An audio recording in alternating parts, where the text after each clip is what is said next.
What's up, guys? And the InkCast Podcast is back and running, and this time you're going to find it on our other channel that we're linking to this one. You know, YouTube algorithms, all of that stuff. So make sure if you haven't already subbed here, you do that. You hit the like, you hit the subscribe, and leave a comment about what you think about the podcast or any suggestions for the podcast, maybe topics you want us to talk about, all the good stuff. And also in the description, I'll leave a link to the new channel for the podcast, plus our very first episode over there. The link will be down below. And in this video, what I wanted to do was take a clip of that because we were talking last night about what decks we would take to our store championships, that are coming up right around the corner. So if you want to see the full version of this, make sure to go in the description to that video. But here I took a bit of a couple clips, put them together so you can get a shortened version of what decks that we will be taking to the store championships. But yeah, so coming out of that one, we had red purple taking it down against red blue in the finals. We had a couple emerald steel decks. We had three, I think, that made top 8, but they all didn't make the final 4. They were in like 7th, 6th, 7th, and 8th, or 5, 6, and 7, something like that. So like, what are your thoughts there, guys? Like, again, we think this deck is kind of the A level, the next step down from these other two, but it seems to be doing pretty good. There was 2 of them in the top 8. Well, the thing I've been seeing with like Ruby Sapphire is like it's constantly evolving a little bit. Mm-hmm. Like we were talking before, like the other Sisu has disappeared. Yep. The whole like ice block play, the Sisu on ice, mm-hmm. pretty much decks. They're constantly evolving, and then they're putting in the Flynn because you want to cheat out that extra lore, especially if you're going against those Bucky decks. That way you could just keep up. So it's good to see that deck finally trying to evolve, and then there's more cards starting to be added in. Absolutely.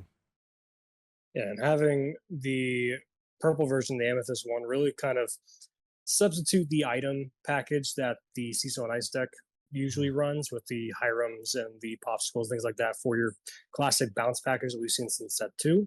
It just makes a lot of sense. And again, it's funny, you texted us the other day asking to name like packages for each color.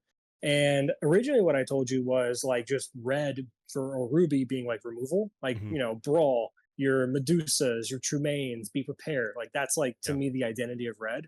But for the current meta, I would actually kind of lean more into it being that 2-drop Flynn into 3-drop Sisu, because I don't think there's a single red list I've seen, regardless what the strategy is, regardless of what level on the tier list you'll put it. If it's like, it could be like the pirate deck for location, stuff like that, you're probably still going to run that Flynn Sisu combo because it's not super expensive. Flynn's a super rare and the Sisu's just a rare, so it's like what, under $10 for all of it? Like, come on. Yeah, I think so. I think Sisu, because I looked at it the other day, is like $350, and Flynn's around $5, maybe $550. Something like that. So I mean, it went up a little bit, nearly as but he's not. Yeah, he's not the $10 Maui, which I think Maui's almost like creeping in on $13 or something like that now. Oh, wow. So there you go. they're all going up. But yeah, I think when we talk about this deck, and I want to focus on this deck a little bit because as we're discussing, and we're going to get into kind of what we think our picks are going to be for the store championships, but I think a lot of people are going to gravitate to this deck. They're going to say like, oh, it won the 10K, so I'm going to play it. Like, I want to play the number one deck, and this won the biggest tournament, the most recent tournament. And I don't think it's a bad deck. I think one of the good things about this deck is it doesn't necessarily have a quote unquote bad matchup, right? Like, if you think of some of these other decks, there is a matchup that's like 90-10, right? Like, there's just a matchup where like it's very hard for them to win. Whereas with this deck, I really don't feel like there's a bad matchup anywhere. Like, but a lot of your matchups are like 60-40, 50-50. They're very close matchups. So I think the biggest thing with this deck is you have to know how to pilot it. And when I think of like Kendall made top 4 as well with this same list. And Kendall's been playing these colors, which actually got me on these colors in set 1, I believe, maybe set 2 when the bounce package came out. But like, I think the upside of this deck is if you've already been playing it, the lines this deck can take. And realistically, like you mentioned, like the Flynn Sisu combo is about the only new stuff that's happened with the deck, which doesn't take that long to really get used to.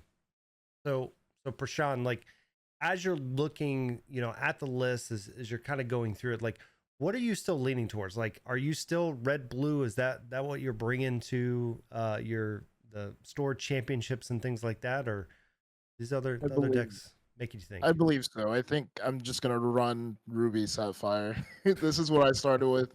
This is what I finished with. I'm not gonna go with the Amethyst Ruby, even though it's like enticing Yeah. to try to play something that won it all. But I think I want to play something more, something I've been comfortable with. I might switch it up a little bit. I'm enticed to try to put in Flynn into the deck that I have. I didn't have Flynn in there. I'm looking at the other Sisu, so I'm going to take out the Sisu that has evasive and put in the other Sisu because the deck is evolving.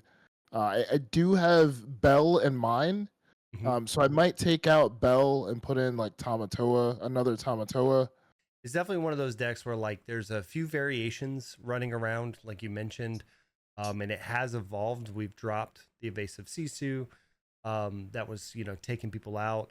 Brawl kind of seems good and bad in a lot of matchups as well. Like, again, it's great if they've got a Diablo and you can take care of it. But then also if you're going against like red and purple, it doesn't hit a bunch of stuff. So like it definitely is kind of this hit or miss card, but because it's inkable, I mean, it definitely helps giving you an easy inkable target there. But from your side, Brad, because I know you've bounced between decks. So like with Prashant, I was really curious because he started with red purple. That was his deck of choice. But recently with the new set, he's really been on top of red blue. But from your perspective, I know you don't love net decking stuff. You've been trying to play around with some stuff and stuff like that. But like when it comes to the store championships, trying to win that Ursula card, that championship playmat, like where's your mind at?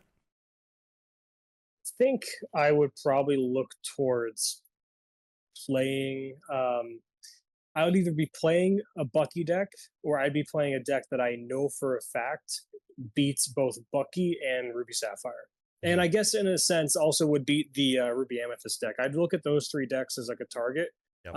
So I want to spend some time kind of messing around and like building something and trying to look at the other list and seeing what you can fine tune, or maybe some of these colors that are in the C and D tiers to see if there's anything that really stands out of like, okay, can you have really good matchups against all these colors in these different decks, or will you have to default to playing one of those three decks? And if I default to playing one of those three decks, I'm leaning towards the Bucky one because it's the most explosive.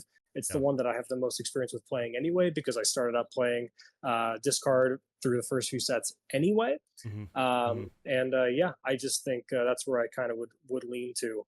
But I really think there's got to be something somewhere in some of these other color combos, or even in these other, like it could still be a Ruby Sapphire list or a Ruby Amethyst list that isn't necessarily the same as that. You just tech it out to be really good against these other three decks. Yeah, no, absolutely. And again, when we look at this list, I mean, what I loved about what Charlie's Collectibles and I think it was CCG was doing was they were trying to showcase, especially in the first few rounds of Swiss, they were trying to showcase like unique decks. We saw a blue Fossa deck on camera, which was really interesting, where it was like, typically your Mufasa deck is with red and you've got all your 2-drop, tapper or your 2 lore tappers. They were kind of doing the same thing in blue, which ended up being really interesting in that sense. And so, we saw that. There was some Emerald Amethyst running around, that again, the tempo builds that are going around there that looked pretty good. I know some people also brought like Purple Steel and some of these kind of other different decks, and it is cool to see that. But I agree with you. I think right now those three decks, even though we have red, purple, still kind of in that A. And again, if we were gonna put it in S, because I know a lot of people are like, oh, this needs to be an S, it's at the lowest side of S. And again, I don't love putting too many decks in S, because S really means like you're the top of the top. And if we just put 4 decks up there, like blue steel, because I do think blue steel is also a good, rock, paper, scissors within some of this too. It's got a lot of early removal with Kaboom or the fire cannons or something like that to get the early Buckies off the field, or not Buckies, the early Diablos off the field. It's got grab your swords to take care of the Buckies and stuff like that can come out fairly quick depending on how you build the deck. So I think all four are really probably where I would lean, in there. And again, Steel Song I think is always a sleeper. You know how to play the decks. It's a good deck, but I don't know. I'm leaning towards Emerald Steel. It's a deck I've been playing for a while. I've got variations on mine. Just did a video last week showcasing it a little bit because one of the guys online wanted me to play the deck. And yeah, I think it's got some cool stuff. Like I mentioned, guys, appreciate everything you're doing for the channel. Show some love on the other channel and make sure you're subscribed. You got the bell on over there as well, because we'll be dropping new episodes each week of the podcast. And occasionally you'll see some clips over here of those longer versions as well. So appreciate you guys. Until next time, take it easy.